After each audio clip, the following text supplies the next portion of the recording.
창세기 11장 1절로 32절 말씀까지 저와 여러분이 한 절씩 교도하도록 하겠습니다. 제가 먼저 읽겠습니다. 온 땅의 언어가 하나요 말이 하나였더라.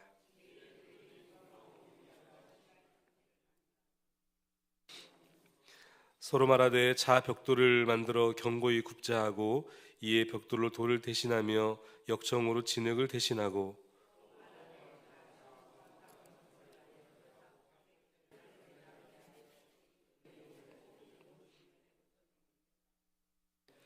여호와께서 사람들이 건설하는 그 성읍과 탑을 보려고 내려오셨더라.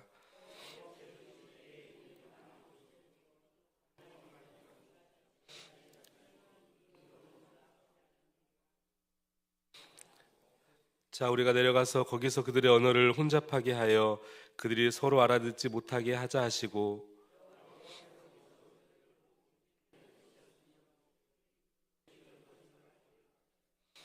그러므로 그 이름을 바벨이라 하니 이는 여호와께서 거기서 온 땅의 언어를 혼잡하게 하셨음이니라. 여호와께서 거기서 그들을 온 지면에 흩으셨도다.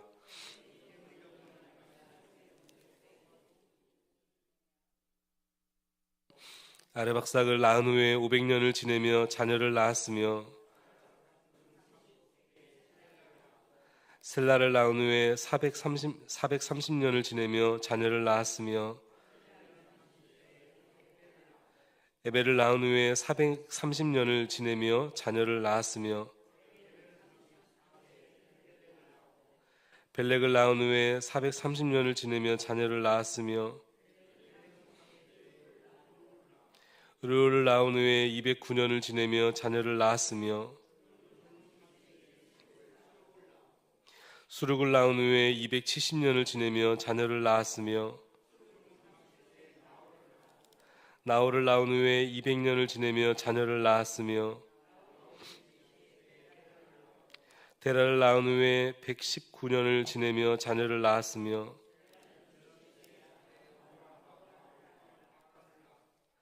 데라의 족보는 이러하니라. 데라는 아브람과 나홀과 하란을 낳고 하란은 롯을 낳았으며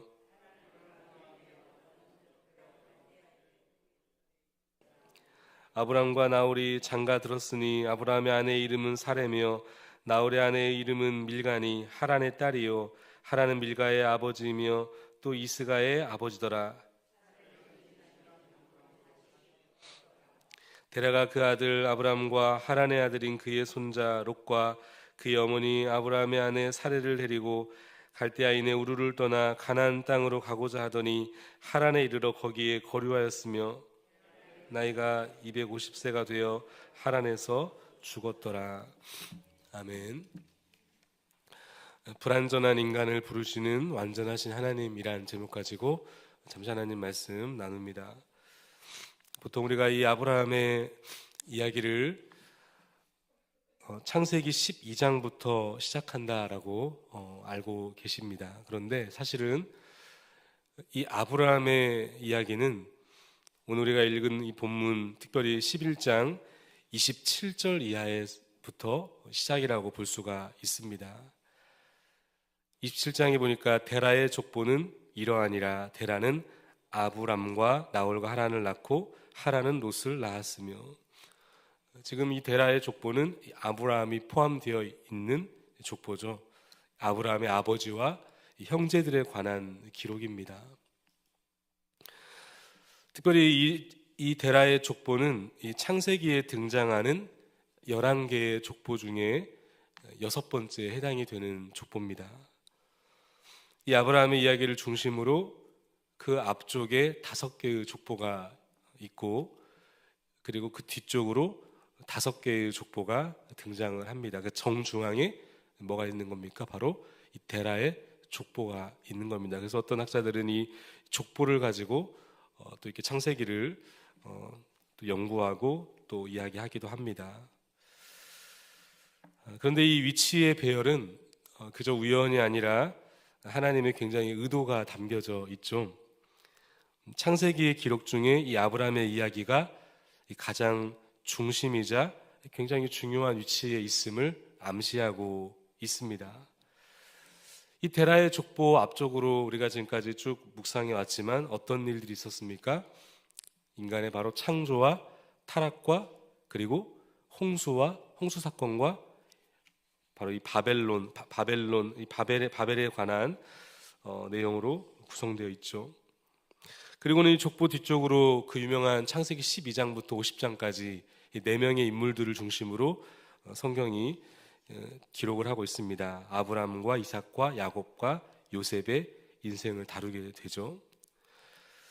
그러니까 이 데라의 족보를 전환점으로 굉장히 새로운 시대가 열렸음을 성경은 말하고 있는 것입니다. 그런데 제가 주목하는 한 가지가 뭐냐면 이 데라의 족보는 이전과의 완전히 다른 이 형태의 족보라는 겁니다. 이전의 족보들을 보면 보통 남성들의 이름만 기록되어 있습니다. 그런데 이 데라의 족보는 굉장히 특이한 게 뭐냐면 여성의 이름, 조카의 이름, 롯 같은 경우죠. 심지어는 별로 그렇게 중요하게 느껴지지 않는 인물, 이스가라고 하는 인물까지도 이 족보에 들어가 있는 것을 보게 됩니다. 그런가 하면 또 하나 굉장히 특이한 게 뭐냐면 모든 족보는 완전수인 10 혹은 70명으로 구성되어 있습니다. 그런데 이 데라의 족보는 여인과 조카까지 넣었음에도 불구하고 8명밖에 그 수가 되어 있지 않습니다. 여러분, 무엇을 의미하고 있는 것일까요? 이 데라의 족보가 불완전한 족보임을 보여주고 있습니다. 이 불완전한 족보에 아브라함의 이름이 들어가 있죠. 자세히 족보를 들여다보면 더욱더 우리는 이 아브라함의 가정이, 이 가문이 굉장히 가슴 아픈 사건들이 많이 있었음을 우리는 볼 수가 있습니다. 오늘 본문 28절 말씀에 보면 어떻게 기록이 되어 있습니까? 28절 같이 한번 읽어볼까요? 28절 시작. 하라는 그 아비 데라보다 먼저 고향 갈대아인의 우르에서 죽었더라. 하란, 그러니까 아브라함의 형제죠. 하란이 그 아버지 데라보다 먼저 소천을 한 겁니다.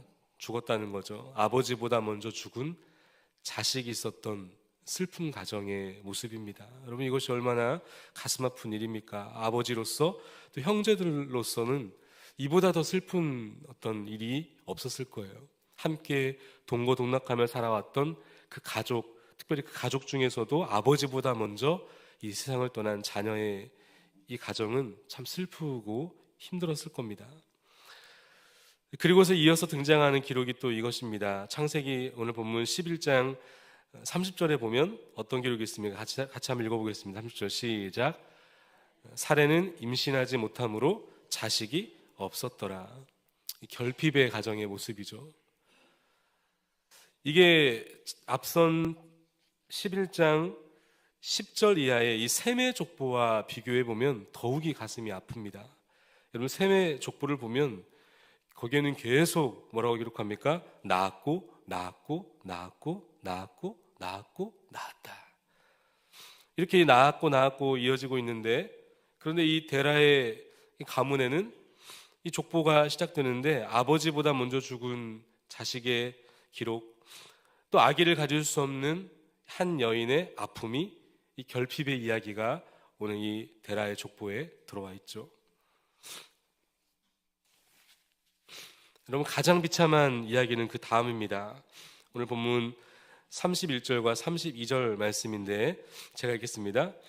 데라가 그 아들 아브람과 하란의 아들 그의 손자 롯과 그의 며느리 아브라함의 아내 사레를 데리고 갈대아인의 우르를 떠나 가나안 땅으로 가고자 하더니 하란에 이르러 거기 거주하였으며 데라는 나이가 205세가 되어 하란에서 죽었더라. 여러분, 지금 이 목적지가 어디였습니까? 데라의 목적지가 가나안이었어요. 그런데 그 도중에 엉뚱한 데에 머물러 있었고 그 엉뚱한 데에서 그 역사가 끝나 버렸습니다. 이게 아브라함의 가족사의 아픈 이야기예요. 그런데 여러분, 이 불완전하고 이 아픔이 많은 이 가정과 가문에 놀라운 은혜가 뭐냐면, 아마 내일 여러분들이 살펴보시겠지만 창세기 12장 1절 말씀에 첫 출발이 어떻게 되어 있습니까? 여호와께서 아브라함에게 이르시되.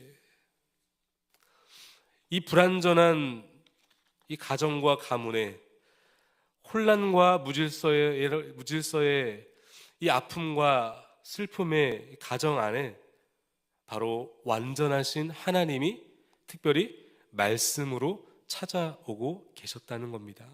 여러분, 이것이 인생의 은혜인 줄 믿습니다. 우리의 불완전함을 뛰어넘는 완전하신 하나님의 은혜.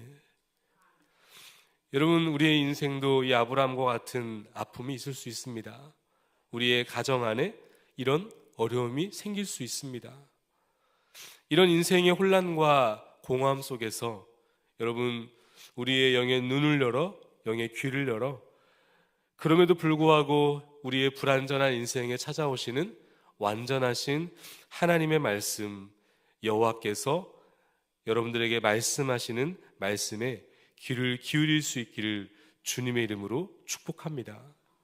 이런 말씀이 들리는 것이 은혜입니다. 혼자 잘해주고 상처받지 말라, 상처받지 않고 끝까지 사랑하기라는 책의 저자 유은정 원장님이라는 분이 계십니다. 크리스천 정신과 의사인데 어느 날 이분이 정신과 병원에서 이 병원을 개원했다고 합니다. 그런데 너무나 많은 사람들이 특별히 자신의 과거의 상처에 매몰되어서 또 가정의 어떤 아픔과 어려움 때문에 그렇게 인생을 허덕이며 어두운 밤을 보내더라는 거예요. 너무나 가슴 아픈 그런 이야기를 들으면서 너무나 더 아픈 것은 이게 예수님을 믿지 않는 사람들의 이야기가 아니라 예수님을 믿는 사람도 여기에 예외가 없더라는 겁니다. 왜 그리스도인들조차 이런 혼미한 인생을 거칠 수밖에 없는가? 이 물음에 이분이 나름의 분석을 하면서 이 예수님을 믿는 사람으로서의 이 정체성이 좀 정립되면 좋겠다. 하여튼 이런 결론을 내리면서 너무나 놀라운 것은 이분의 귀함이 뭐냐면 이런 힘든 사람들을 내가 좀 제대로 좀 도와야 되겠다. 그래서 병원을 정리하고 이제 신학을 공부하기 위해서 미국으로 유학을 갔다는 겁니다. 이 아픈 사람들을 제대로 좀 돕고 싶어서 그야말로 소명의식이 정말 투철하신 그런 의사 선생님이 아닌가 싶습니다. 그런데 중요한 것은 그 다음입니다. 이분이 자신의 저자 소개란에 이렇게 자신을 소개하는 장면이 나옵니다. 개원한 병원이 자리 잡기 시작했을 때 신학 공부를 위해 미국으로 훌쩍 떠났다. 하지만 광야 같은 그곳에서 지식은 해답이 되지 못했고 갈급함만 더해갈 무렵 하나님의 말씀을 통해 내 자신의 정체성과 사명을 깨닫게 되었다. 자신조차도 인생의 깊은 혼란과 무질서 속에서 헤매고 있을 때 이 광야와 같은 그곳에 유학을 하는 그 시절에 그 어떤 지식도 자기에게 해답을 주지 못했지만 그 어려운 그 시기에 하나님의 말씀을 통해 나의 사명과 정체성을 깨달아 알게 되었다는 거예요. 여러분, 불완전한 인생과 이 불완전한 이 인생 속에 찾아오시는 하나님, 여러분, 이것이 어찌 아브라함만의 이야기겠습니까? 어찌 이것이 윤성 원장님만의 이야기겠습니까? 오늘도 저와 여러분들 안에 하나님께서는 찾아오셨습니다. 여전히 불안하고 여전히 혼란스러운 우리의 인생에 완전하신 하나님께서 찾아오셨고 그분은 우리에게 생명 되신 예수 그리스도를 말씀 주셨어요. 그리고 그분을 믿게 하신 분이십니다. 그 완전하신 하나님께서 우리의 인생을 붙들고 가시고 계시다고 한다면 여러분, 우리가 무엇을 불안하며 무엇을 두려워할 수 있겠습니까? 오늘도 우리의 영의 눈을 열어 영의 귀를 열어 완전하신 그 하나님의 말씀에 귀 기울여 그 말씀에 순종하며 나아갈 때 우리의 인생은 불안함이 아니라 완전하신 하나님의 모험과 같은 인생이 되어질 것입니다. 오늘 그 인생이 저렴될 수 있기를 주님의 이름으로 축복합니다. 우리 주신 말씀 함께 붙들면서 같이 기도하기를 원하고, 우리 주신 우리 공동의 기도 제목을 가지고 함께 기도하기를 원합니다. 특별히 암으로 투병하고 계시는 우리 분들을 위해서 계속해서 우리 기도해 주시고, 특별 기도 요청이 있죠. 우리 헤세드의 서승범 집사님의 장인 되시는, 또 이진아 집사님의 아버님 되시는 우리 이동희 님께서 사고를 당해서 중환자실에 계시고, 동일하게 헤세드 우리 안성민 집사님의 장인 되시고 이다희 집사님의 아버님 되시는 이원희 장로님께서 사고로 현재 뇌를 다쳐 중환자실에 계시다고 소식을 들었습니다. 이분들을 위해서 합심으로 기도해 주시고, 이 어려운 시간들을 지나가면서 하나님, 오늘 이 아브라함과 같은 은혜가 있기를 원합니다. 영의 귀가 열려, 영의 눈이 열려 하나님 말씀 안에 이 어려운 시간들을 잘 견디며 지나가는 하나님의 치유의 능력, 회복의 능력을 경험하시는 분들 될 수 있도록 은혜를 달라고 기도해 주시고, 사랑하는 담임 목사님과 또 우리 귀한 장로님들과 또 우리 귀한 권사님들, 특별히 우리 목자들과 교사들을 위해서, 또 사랑하는 몸된 교회와 이 나라 민족을 위해서 함께 이 시간 기도하실 때 우리 인격을 담아서 주님 이름 한번 크게 한번 부르짖고 우리 기도하며 나가겠습니다. 주여